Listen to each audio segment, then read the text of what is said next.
Jeff McNaughton. I'm the Senior Director of Industry and Theatrical here at the Toronto International Film Festival.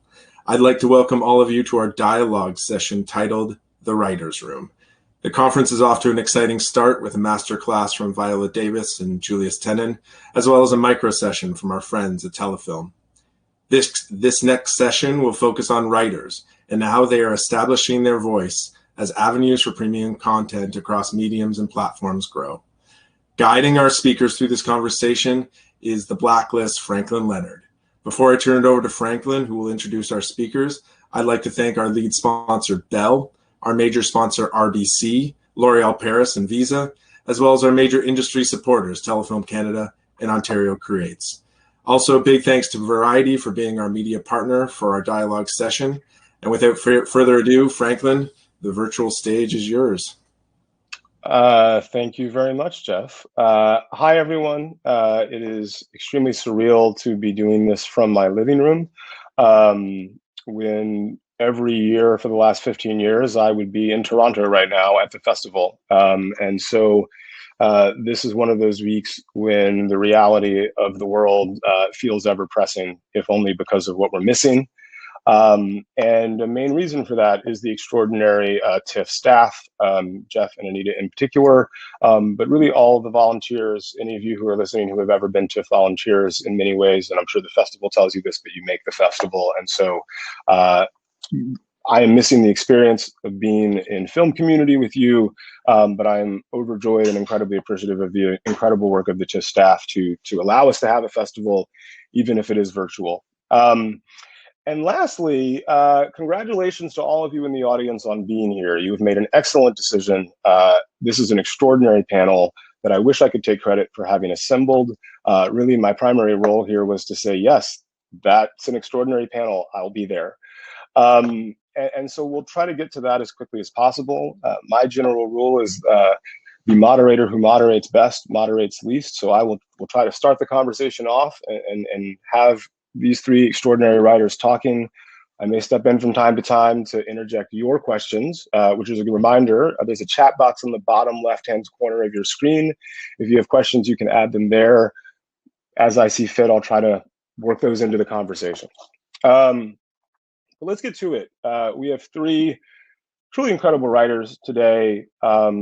This is also the first panel I realized last night as I was prepping for this, that it is normal for me to be moderating panels with people who are significantly more talented than I am. This is the first time that I am moderating a panel where everybody is both more talented than I and younger than I. So that's fun for me. I'll figure that out in my own time. First up, in alphabetical order by last name, is Leslye Headland. She is a renowned playwright, the writer-director of Bachelorette, which was on the 2008 Blacklist, writer-director of Sleeping with Other People, and creator of Russian Doll, for which she was nominated for 2 WGA Awards and 2 Emmys. I don't know how we're doing applause, but everybody give a round of applause for Leslye. Thank you for having me. Next up is Cord Jefferson. There's like one data point that for me blows my mind, and I think it's like only happened once or twice ever in the history of Hollywood. Cord was nominated for 3 WGA Awards this year for Watchmen and Succession. And oh, by the way, he also wrote for Master of None and The Good Place. And I feel like that's all the introduction he needs. Round of applause for Cord Jefferson. Thank you. And last, but certainly not least, is Tracy Oliver. Again, in doing my research, I realized, put together all the strands of her career, a writer and producer, but also the villain of the original Misadventures of an Awkward Black Girl, which many of you all know only now as Insecure. But she was a day one on that front. But she's also written for Neighbors, Survivor's Remorse. She co-wrote The Barbershop, The Next Cut, Girls Trip, Little, created First Wives Club, and wrote The Sun Is Also a Star. I think there's more, but that's the thrust of it. And I haven't done the personal data analysis, but I'll trust the people who did. That Tracy's actually the first African-American woman to write a $100 million grossing movie, though I think we all know she won't be the last, and it won't be the only one that she writes. Give it up for Tracy Oliver. Thank you. So first question, youngins, how do I get like you? And what I mean by that is, walk us through. And I think there'll be a lot of overlap for the three of you. When did you start writing or think of yourself as a writer? And how did you make the transition from this is something I want to be doing on my own time to now I'm paid for it and win awards for it? Anybody feel free to jump in. I literally discuss. I'll jump in. For me, I always was a performer. I grew up doing dance and musical theater and singing, and I thought I was going to be a Broadway star. And my parents had other plans for me, and they were like, if you do that, we're no longer supporting you, basically. So I ended up going to Stanford instead of NYU. And while I was in college, I got them back. I still studied theater and did a whole bunch of stuff with Issa Rae. And that's how we ended up collaborating on Awkward Black Girl. But we literally started with writing and acting. And then I basically noticed that there weren't a lot of roles for women of color or Black women in musical theater. And if you didn't have a director that had an imagination of how I could be in Shakespeare, then I set out a lot, or I played a lot of like sideline parts. And, you know, I cannot tell you how many times I played Rizzo in Grease. And basically, never Sandy, always Rizzo. And yeah, at that point, I was like, well, maybe I should learn how to write. And I just kind of started out of necessity to write for myself. And then I started to write for other women. You know, I wrote something for Issa as well, and then she wrote something for me. And we just kind of went back and forth in college. And now I just love the power of writing, honestly. I love that I'm not at the mercy of a director and their vision of, you know, who's commercial and bankable or attractive. Like, so I love creating worlds, and it started out of a need for it. And now it's expanded to, I just really love it, and it's my passion. And I never knew I would love it more than performing, but that's how it kind of started for me. I'm going to ask one question, and then Leslye and Cord, I want to hear your answers to this too. Are you going to go back to performing at some point, though? Oh, absolutely. Okay, just making sure. Yeah, I'm excited about that. I have a project with Amazon right now, and I see you, Vernon Sanders. I'm trying to punk him into letting me act on that, but no, I'm really excited about it. Yeah. This is what I'm looking for. So we will see you on the screen at some point in the future. Excellent. I can't wait. Me and Cord, actually. All right. Well, use that as a bit of a cord. Wait, does that mean the Cord you also had a performing past? No, not at all. I know you were a journalist. Yeah, not at all. She's trying to convince me to act, and I'm sort of like dipping a toe in maybe. But my background is, you know, I'm from Tucson, Arizona, and my mother always said that she thought I was going to be a writer eventually one day, but I didn't know artists growing up. I knew people who were hobbyist musicians or hobbyist poets, but I didn't know anybody who actually made money from creating stuff. That seemed like sort of a fantasy to me, that people didn't actually do that. You know, my parents were professionals. They'd both been to grad school, and I thought that I was going to go to college and then go to grad school. And I knew I liked to write, but I always thought that it would be something I would have to do on the side because people didn't actually make money doing creative things, you know, or at least not people like me. And so I initially I got a degree in sociology in college and moved to LA. I started working at this small nonprofit in Venice Beach that did community arts programs with at-risk youth. And I liked it, and I was a grants director there, so I wrote a lot of sort of grants and solicited money from donors. And I was, writing journalism on the side.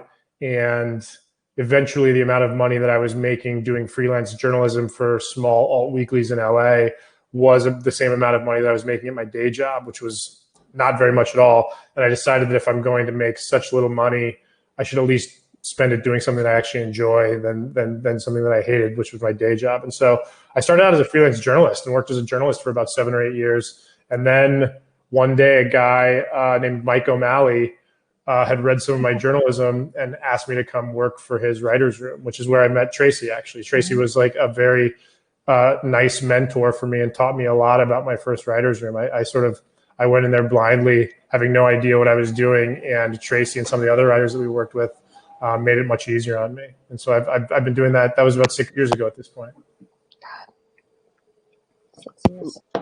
There's a lot of overlap in my origin story as well. I totally grew up thinking that the life of an artist or a filmmaker or a writer was just not a thing that was ever going to happen for me. And so I didn't pursue it. And yet it was just this thing I was constantly drawn to, specifically directing theater. I did it a lot in high school, weirdly, which is like a thing that I think I just sort of fell into because I'm very controlling and I like bossing people around. I'm the oldest of 4, so it just came really naturally.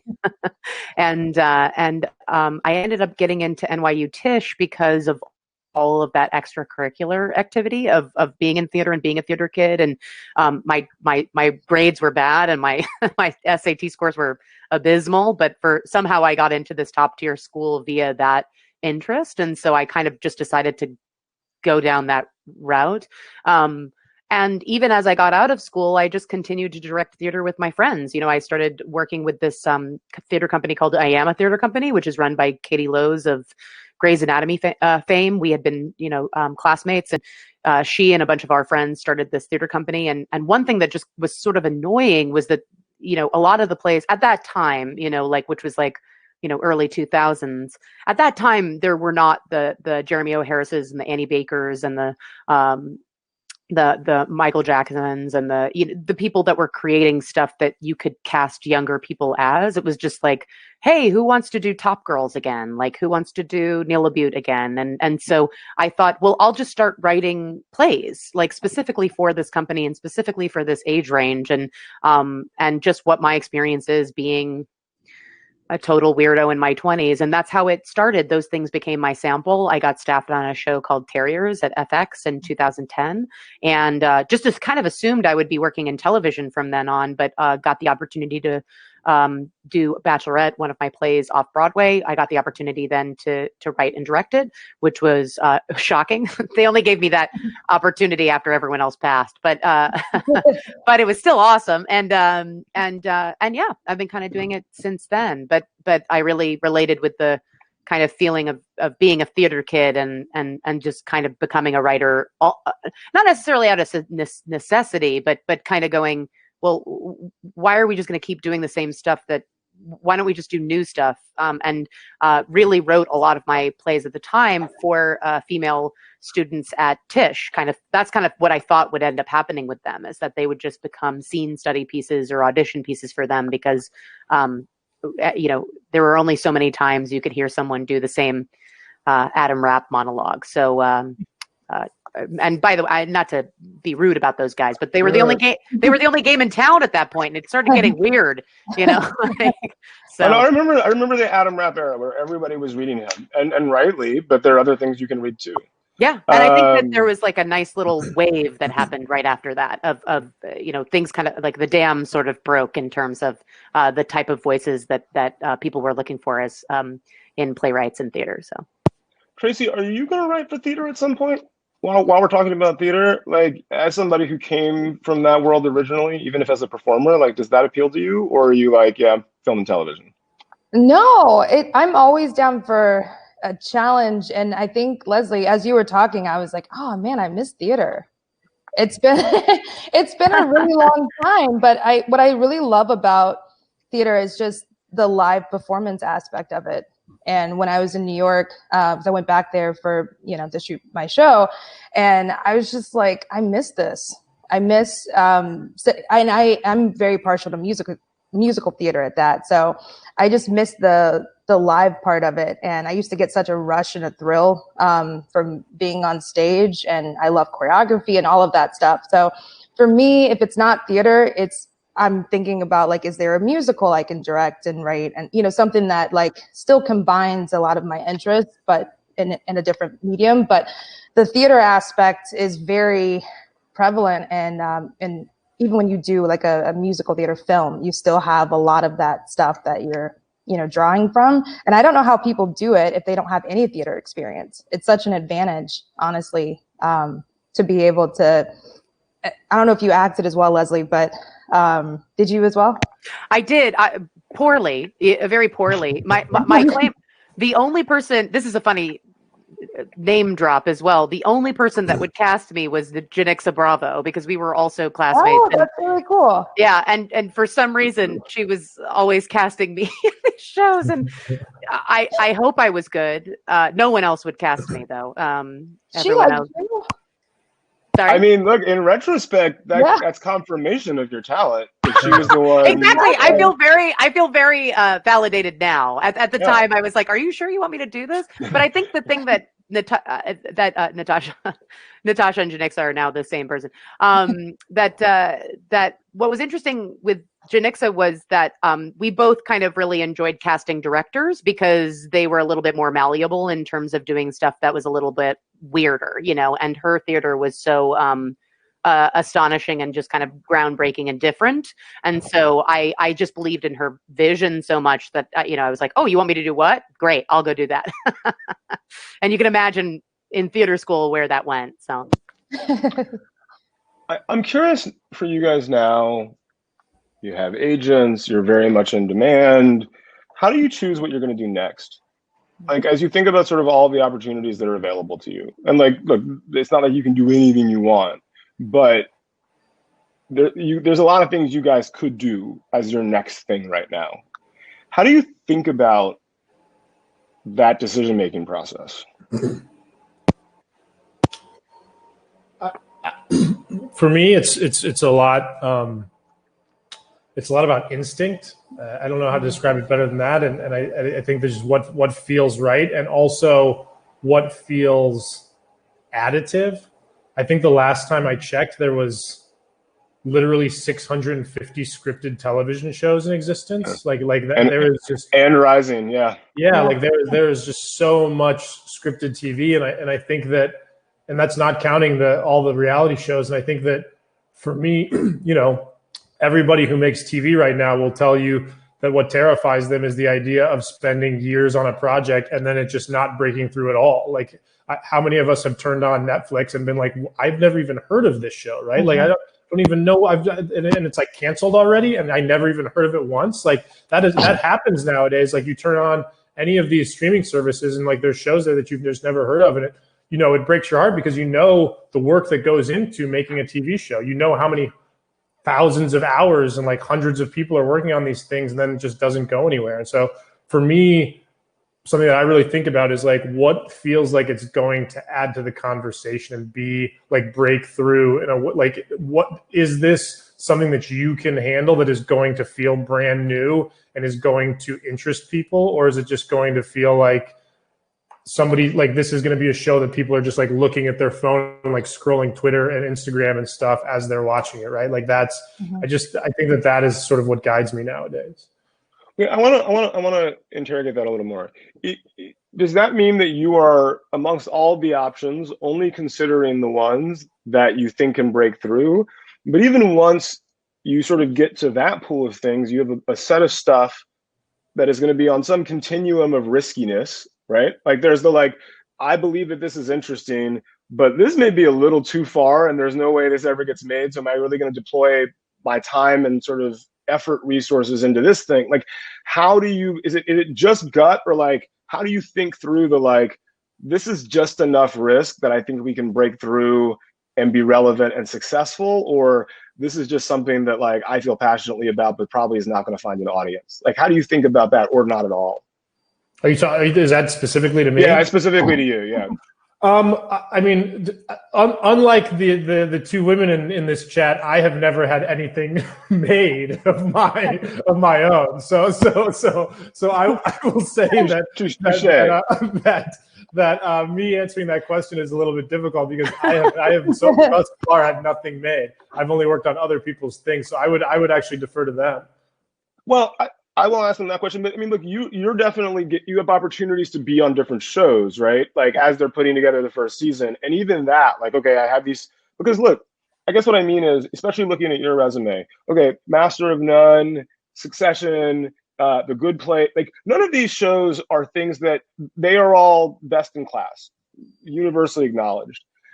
But none of them are in pitch form like guaranteed to be successful. And how do you pick Succession and not the attempt at Succession that ends up falling by the wayside? Well, like, how do you distinguish between them as you think through what you're going to affiliate yourself with? I think that I mean, I guess it's what does success look like, right? As like a good question for this is like, what does success look like to you?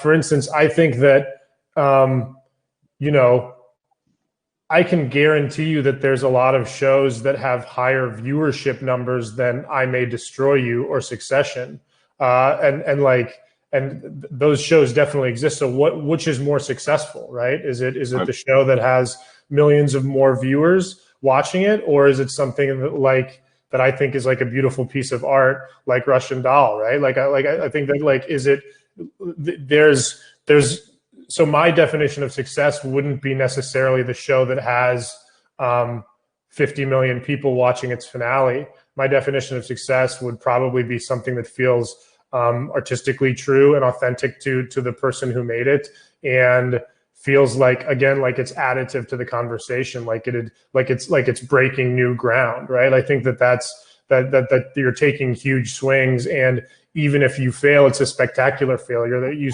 tried something new, right? Like when we're talking about 700 TV shows, a lot of those shows feel like, oh, I've watched this before, I've seen this before. And so I think the goal for me now is like, even if only 10 people watch it, I would like to at least exert some effort making something that feels like it's different. Which is an excellent reminder. Everybody who hasn't seen I May Destroy You yet should do so. I think we can all agree on that. Also, my apologies to all of you who I presumably will be competing with her for awards next season. Leslye and Tracy, Cord made a really good point. You guys are both in the position that you've created multiple things at this point. How do you, and presumably there are additional offers to you to do that. How do you think about what to do next? I think for me, now I'm in a place, fortunately, that I can pick stuff that I haven't done before. And what I mean by that is, I think like, I don't know, 5-7 years ago, there was this idea that women, but especially a Black woman, couldn't do action or couldn't do sci-fi or couldn't do like more traditionally like masculine genres. And now I'm fortunately like people will send me stuff and I'll be like, I have to check my societal conditioning, and because I'll be like, they thought of me for this, and I'm shocked, and I have to check myself, and I'll be like, well, why not? Stop doing that. But I get shocked when people will send me stuff that just like 5-7 years ago, like they wouldn't do because it's so male skewing. Like I did a rewrite on something this summer that was all men, and I was shocked, and it's a big budget action movie, and I was like, I cannot believe they're coming to me for this. And you know, it's just Ryan Coogler and I went to USC together, and he's actually been really, really helpful with that. But I had a meeting at Marvel essentially because he was like, you should be doing these types of movies. And he was like, you have, you know, the ability to do big commercial stuff. I saw it in Girls Trip, and I was shocked that he saw that in that movie. But yeah, and I have to check myself, but constantly people will send me stuff before I go out like and try to get it for myself, if that makes sense. Like I don't even sometimes see myself in the way that other people will see that I'm capable of something. So I think for the next like year or so, I really am going to challenge myself to go after stuff that I wouldn't have said I would have done 5 years ago. And I think that's important.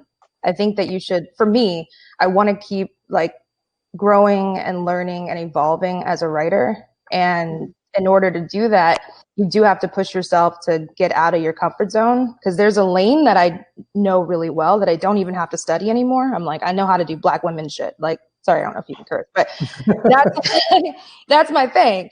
And so, and if it's like a straight up like comedy and there's like gags and hijinks, and I'm like, I got that. And if it's something now where it's like you can bring that sense of humor and, you know, your experiences, but into a different genre, I have to study. And I watched a bunch of action movies, read a bunch of action scripts to kind of like see what, you know, they're doing and how they work. And so I felt like I did my own immersive like film school for myself, just learning that. But I was really happy and proud that I proved that I could do it. And so I hope this is answering your question, Franklin, but no, it is. Okay, good. But moving forward, yeah, I want to pick stuff that challenges me. I want to pick stuff that a Black woman wouldn't necessarily do. And you guys know what I mean by that. There's an idea of what we're capable of and what we're not capable of. And if I'm in the position to get those jobs, I need to put myself out there more and go after them. So that's kind of what I'm doing now is trying to, and this is in the movie space more than TV, but in the movie space, going after the stuff that used to scare me. So, and I'm going to toss it to Leslye because I am such a fan of yours, and also with the Star Wars thing, that's an example to me of like just an incredible thing for a woman to be taking on. And I think it's important. I really do. And I'm so proud of you. Oh gosh, thank you. It's funny. I relate so much to what you're saying that you want to be challenged. Like I felt that way about Lucas, about going in and pitching Lucasfilm. You know, I felt like, not to be crass, but having a show that was successful.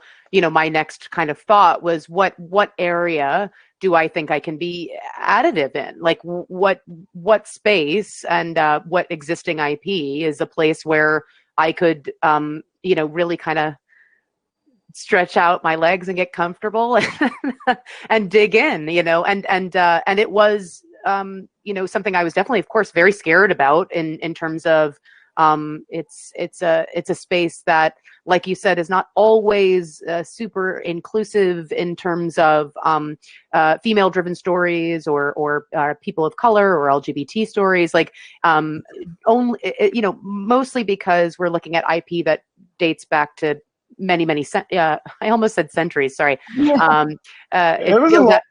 kind of feels that way. But yeah, no, I was very excited that they responded so positively, and that I got to start my process, because my process is extremely long. Like it's funny listening to you guys. It's like, you know, Natasha and I started talking about what became Russian Doll. Like the first conversations really were when I was editing my second film, which was the end of 2014. Like it was that long of just like, what is this? What's it going to be about? What are the, you know, I remember she sent me like a very long list of references, which is where I like to start, you know, in terms of not even like, is this relevant? Is this going to sell? Is this an interesting, you know, but, you know, where is this coming from? You know, like and usually it is a personal place. It's usually like, I feel frustrated by blank, or I feel like my story of struggling with addiction is interesting. Like I think that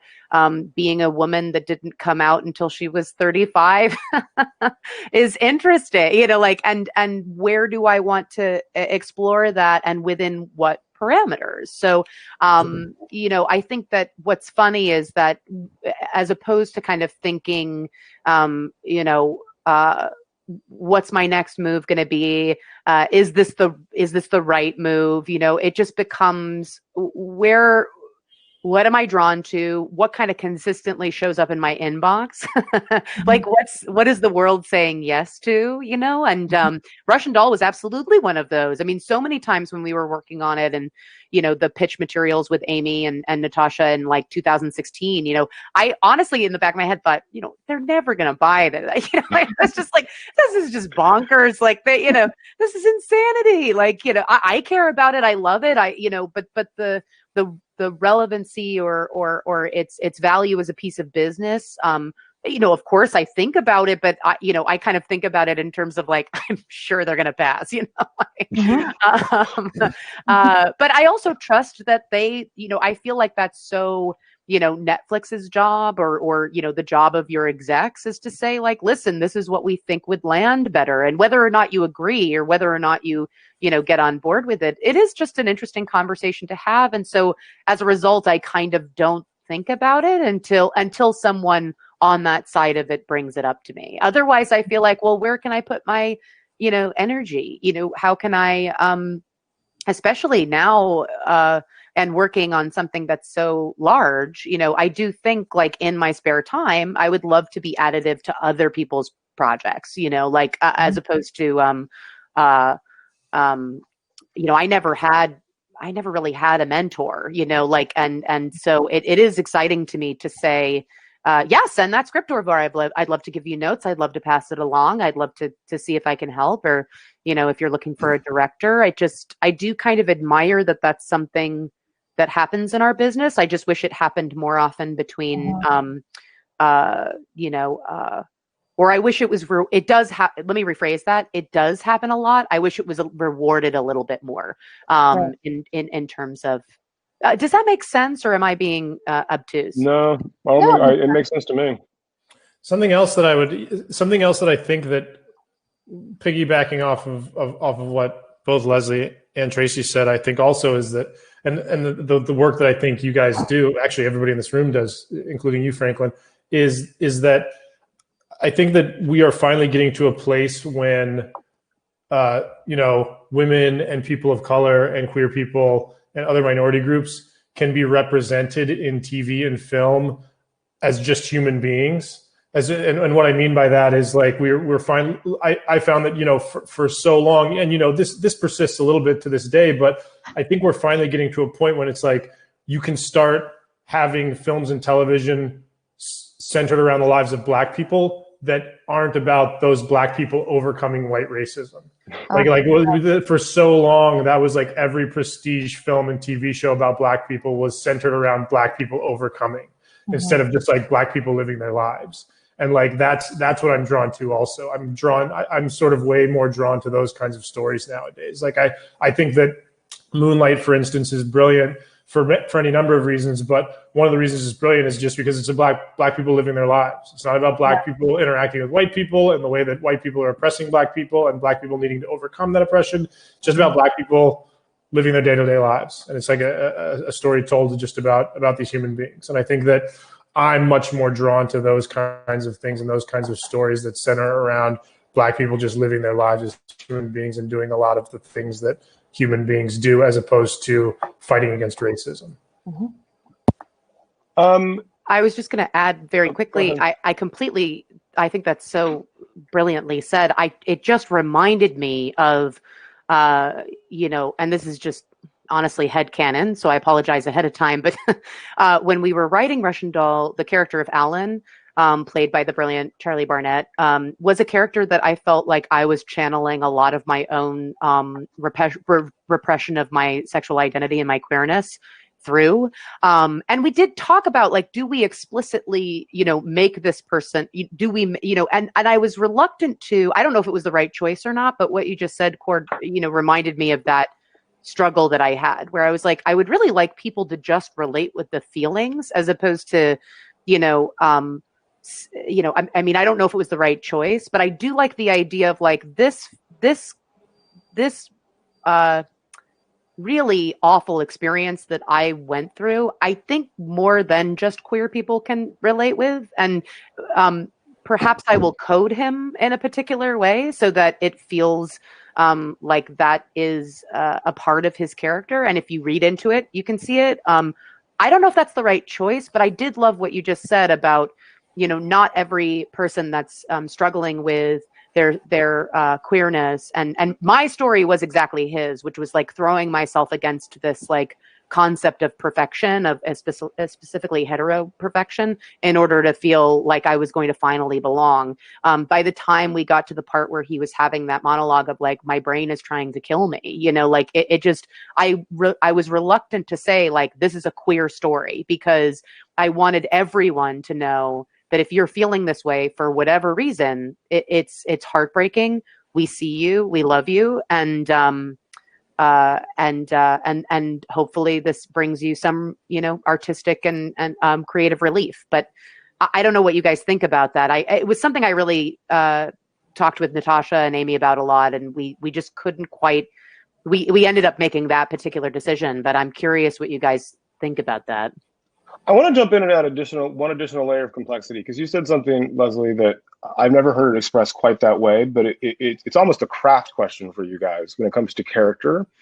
This notion of what is explicit about your characters versus how you're coding them in sort of non-conscious ways. And I'm curious, because I think that thinking about all of your work, one of the most distinguishing factors is the character work across the board for all of you. I have to imagine that you think about it, right? The explicit versus the non sort of explicit stuff that you're saying about your characters. Do you think about that consciously? How do you think about loading those codes into your characters without being too obvious about it for your audience? Like how do you negotiate that? For me, unfortunately, I don't know if there's a way to write Black content or Black women without thinking about representation. I try to push it out of my head because sometimes it can hinder creativity when you're in the "am I going to get an open letter" phase. And for me, that Girls Trip was very stressful in that way, because the entire time I was like, Black women give head as well as white women, but I haven't really seen that on screen. And am I going to get a bunch of, Christian Black people telling me I'm a heathen and that I should go to hell? And, so I was just thinking, like, how far do you go? Can you put certain things in scripts? And I wanted desperately, and I remember telling one of my white writer friends, I was like, man, I wish I could write in the freedom of a white girl. And like you, because she doesn't have the burden of thinking about whiteness in that way. And not to diminish how hard it is to write when you're white. I'm sure it's really hard because writing sucks. But for me, I'm always thinking about what I'm putting out into the world. And if my mom, Southern Christian woman, is gonna disapprove of it for how I'm representing the race. And so I'm constantly in the back of my mind thinking about, what am I saying about Black people? Am I pushing it too far? And then I ultimately conclude that I should just write the story that I want to write and then take the hit if it happens. And everything, even down to casting, you're intentionally sometimes casting to go against colorism or to go against stereotypes. And I'm constantly aware of that stuff because I do know there's a trend of lighter skin or mixed race women being more desirable and attractive. And with Issa, we really tried to write against that and to force people to see Black women differently. So I'm rambling, but down to casting, to writing, constantly thinking about stuff and what I'm really saying.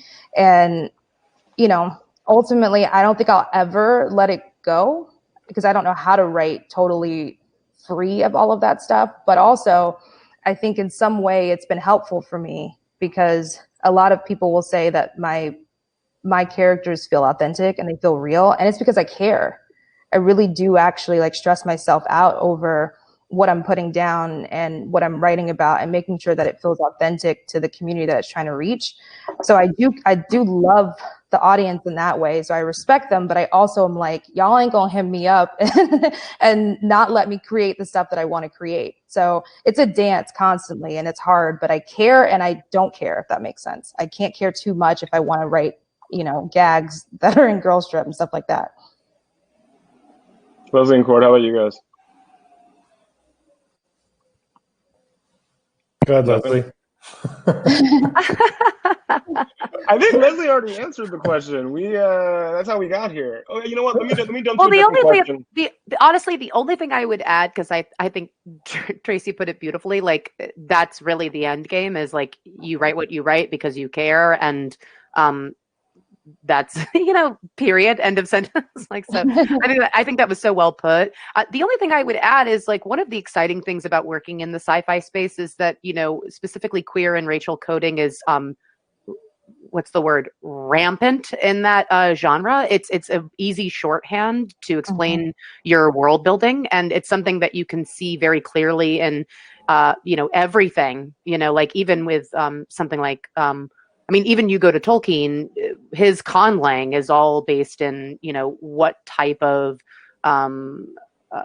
ethnicity are we kind of referencing so that you can very quickly, based on your own prejudices, understand who this character is, like, so it is interesting in the 21st century to be working on in that space and kind of very actively pushing against it and going, okay, we're not going to do that. Okay, we're not going to do that. That's usually how that's done. What's another way we can do it? And the reality is, if I'm being completely honest, that's really hard. I mean, like truly, like it is much harder to do world building when you can't rely on racist and homophobic shorthand. And I think that's why a lot of people don't do it and don't make the effort. But it is possible. It's something that we're working on right now. And I think that it's something that I feel a certain responsibility around, but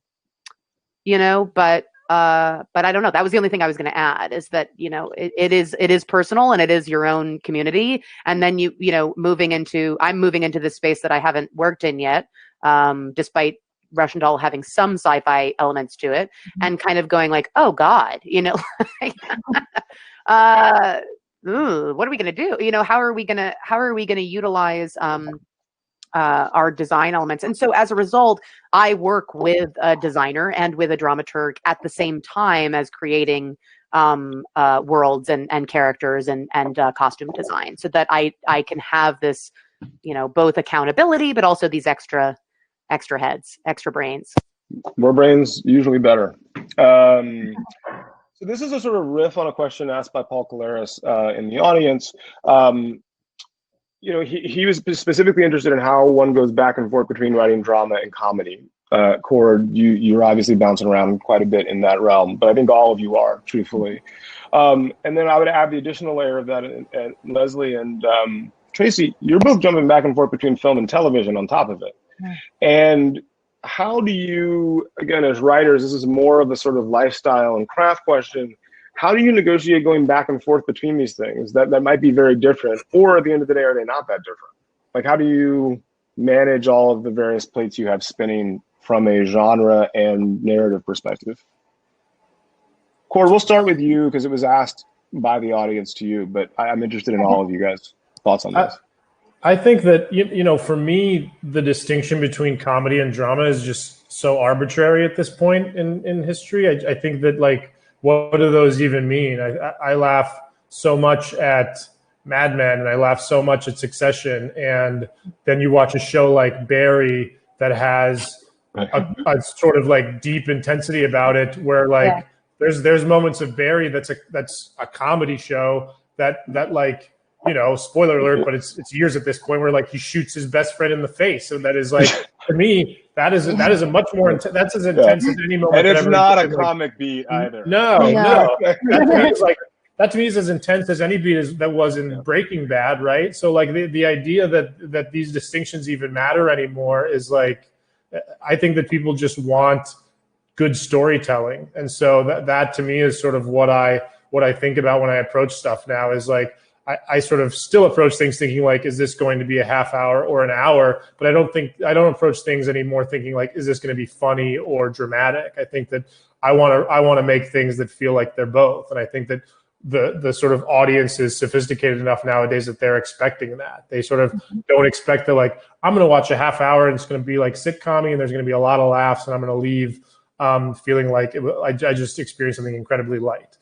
So I think that, I personally don't approach it on those terms anymore, because I think that, all of my favorite dramas are very funny, and a lot of comedies that I really like nowadays are like incredibly dramatic. So yeah, I mean, The Good Place will keep you laughing for a half an hour and then have you staring into the existential abyss for the next week. Yeah, I mean, that's like the pitch on the show, basically. Laugh for half an hour, contemplate your mortality for the rest of your life.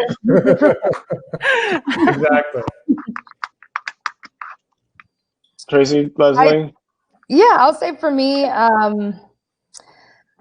film and TV. I am constantly going back and forth. I'm writing a movie right now, and also running a TV show right now, and it definitely is different. What I will say about writing a movie, Pros and cons. I will say that the pros, sometimes I like the isolated nature of writing a movie in the sense of you're kind of left alone. You know, the producers in the beginning are like, hey, just checking in. And then like, you know, you have a bunch of weeks and then you have to like deliver a draft. And you get to kind of sit with it and live with it without so much, you know, interference and turning in outlines and this episode and this. It's like TV just has this nonstop schedule to it. And features, honestly, you can go abroad. And as long as that draft comes in and it's not terrible, people will continue to hire you. Yeah. The downside of features, though, is that it's so incredibly lonely. And when you do get stuck, you don't have a team of people to help you figure out what your midpoint is or your end of act two. You're just kind of like struggling. And then you go, for me, I go to this place of like, why did I do this movie? Why did I become a writer? Why, you know, that's the type of like stress that I put on myself. I start questioning everything when I get to the point of a movie where I don't know what's happening anymore. And that happens every time that I write a movie. I'm in that place right now on this movie that I'm writing of like, why did I do this? Why did I think I was capable of doing this? Dear God. And TV, it's just great to have a bunch of great minds around you. You know, there's someone who always has a pitch, and that's awesome that you can like rely on that. So that's the best part about TV is it's just so incredibly collaborative. But the schedule is insane. It's nonstop, and there's always something due. There's a new episode coming whenever you finish the last one. And yeah, so I do enjoy with movies that you can like shut down for a little bit, and it's a lot more quiet and peaceful. So that's kind of my answer there. But I will say this about being in a room with Cord. He's downplaying it, but Cord is actually at all times, I think, you're so scared about what I'm about to say. I can see it in your eyes, but but really, like, because we worked on a comedy. I did quotations. You can't see it, but I did that. And your pitches were always both dramatic and comedic. Always. I just remember that he always had like a lot of like, yeah, you did, but they were always like very nuanced, interesting ways into stuff that I found funny, but it was always coming from like a dramatic place. And I think that's really interesting. I think that for you, I'm telling you about yourself right now, but I think even when you write a half hour, you're giving dramatic stuff. And I'm sure when you're like in a drama room, you're giving comedic stuff, and it's all coming from a really like thoughtful place. And yeah, that's what I would say about you is that I'm blessed. It actually, it makes sense to me, like that you will go from a good place to Succession is what I'm saying. Like I totally, it doesn't bump me at all. I'm like, that's Cord, because your mind like works like that. And for me, I tend to think more comedic, obviously, but when I'm doing dramatic stuff, even my dramas are not necessarily dramas. They're just like an hour in length, and they're still more comedic. That's kind of my way into it, is that it's like I try to figure out what's the hour version that's still in the wheelhouse that I like to write in. So it doesn't tend to be as dark as some other people's taste. So my dramas are still a little more comedic than I would say some other people's are. Leslye, anything to add? And then I'll ask one more question because we're like 7 minutes out from being called. Honestly, no. I feel like you guys covered everything. I think the only tiny thing I would add is that, you know, or two tiny things, which is one, I think there is a movieization of television happening where a lot of times, it just depending on the medium, if you're doing a streamer where everything's going to drop at once versus like a weekly, you have a week to kind of download what just happened and then come back, you know, like big examples being like, you know, a Game of Thrones, which I think oddly works much better as a weekly destination show than something that just drops. Of course, you can binge it. It's awesome. But I think it's great that all of these intense things can happen. Spoilers for Game of Thrones, you know, Red Wedding, you know, and then you have a week to just be like, what just happened to me? And then you can come back. And I think that weirdly, there's so many people crossing between both at this point that in some ways you have to really decide as a showrunner, as a creator,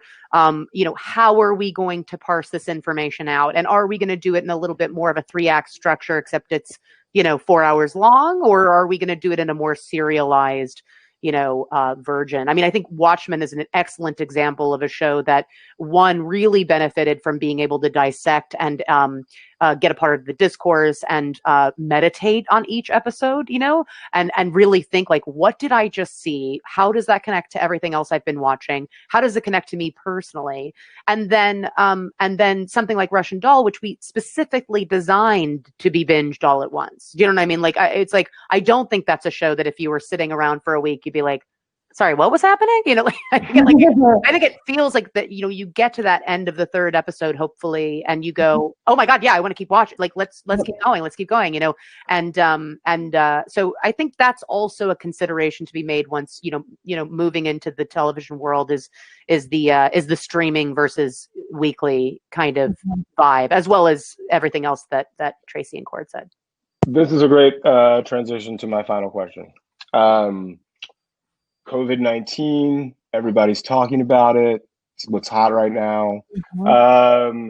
And I think the other big thing that is affecting the industry, and these two things are related, is obviously technology and these streaming services and the rise of just being able to get stuff right to your home in literally every home on earth. State of play, from your perspective, what are you most preoccupied about how the business is changing because of these two dual forces? Like, as you think about the next year, 2 years as a creator, what are you like? It's going to be really interesting to see how this goes, because this might happen. And then we'll be done. I'm just going to call on people. Tracy, you're first, because I introduced Cord first. We're going to reverse alphabetical by last name. Okay, I'll jump in. I think for me, I hope this doesn't sound awful, but I'm going to say it anyway. I don't have a lot of faith in our current president. So depending on how November plays out, I do worry we're not going to have a lot of jobs. I worry about the fact that like all the surplus of shows that we talked about at the beginning of this, and like, how we're in this like, content craze right now, could start dwindling, because at the end of the day, if we don't figure this out, I think it's definitely going to take a hit on the audience who can afford to watch these things, and it's going to take a hit on the entertainment industry. It has to. And so I worry about employment for a lot of writers, because the best part about the industry in the last few years is that has been for me to watch so many people of color and LGBTQ people be able to like have options of what to watch and shows to work for and write on. And that's just because we entered a really great period where all of a sudden, like, all of these streamers came up out of nowhere, and networks are making a bigger effort to be more inclusive and diverse. And I've watched a lot of writers and directors and actors, a lot of people who never would have had an opportunity to break in when I was first coming out of film school. I'm telling you, when I was coming out of film school, it was bleak. It was literally nobody who looked like me on the air in a lead role. And now I've just seen a lot of progress. And I worry that we took that for granted. I worry that we assumed this would always be the case, that people would take risk. And because these are financial risk at the end of the day. People like who greenlit Girls Trip were scared about it. I remember them actually being scared, and I knew, because it only cost like $19 million. I was like, I think we got it, guys. But it wasn't but like that may just have been a misassessment of the market on their part. Yes, but there was a lot of like fingers crossed, and I was like, all right. And so now I'm like, well, if it was that hard to get that made then, you know, what's it going to be now when you're operating from a huge deficit? And because I think, honestly, those are the things that go first. The things that go first are the things that are considered risky. And the things that are considered risky are usually things that have marginalized communities and lead roles. So that's what I worry about. I worry about the jobs. I worry about the people that may get lost in the shuffle, and I know that that tends to be women and people of color. So that's my answer to that. Yeah. Leslye, next up. I just totally agree. I totally agree.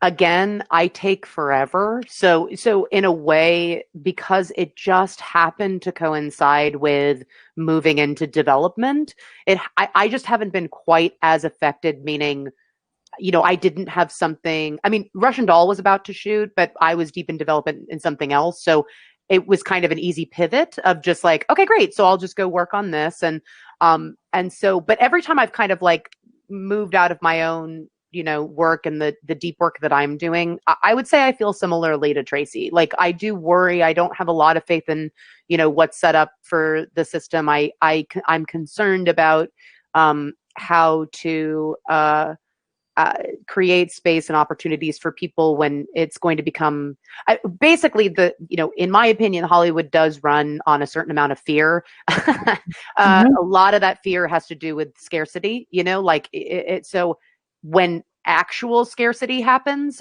I do worry, you know what I mean? Like, I do worry that, you know, things just escalate from there. So I can't say that I would say personally, I've kind of enjoyed this time just because it gives me the amount of time that I usually would take on something. But looking forward, I agree. It's not super positive. Cord, take us home. Well, you know, I will try to serve us some sunshine in the clouds. Not to diminish anything that Leslye and Tracy said, because I agree in many ways. I will say, though, that, you know, I think that tumultuous times very frequently sort of birth great art and artists, and that there is a lot of beautiful work yet to be done, regardless of what happens in November. And I think that something that I find inspiring in this moment is seeing that powerful people in our industry look like the four of us in this room, and that you know, that I find it inspiring and hopeful that people like Tracy and people like Leslye are going to hire people and are sort of like in positions of power in which they can make decisions about who gets hired.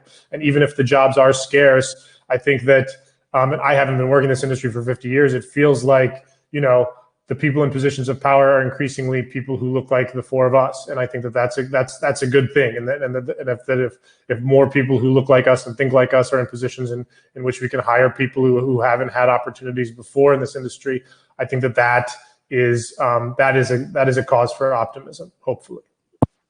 Yeah, I was sort of gonna swoop in and say some version of that, but I'll add one additional thing, which is, in a world where if you're not able to get into the system, the resources exist for you to make things and put it on the internet and cultivate your own audience.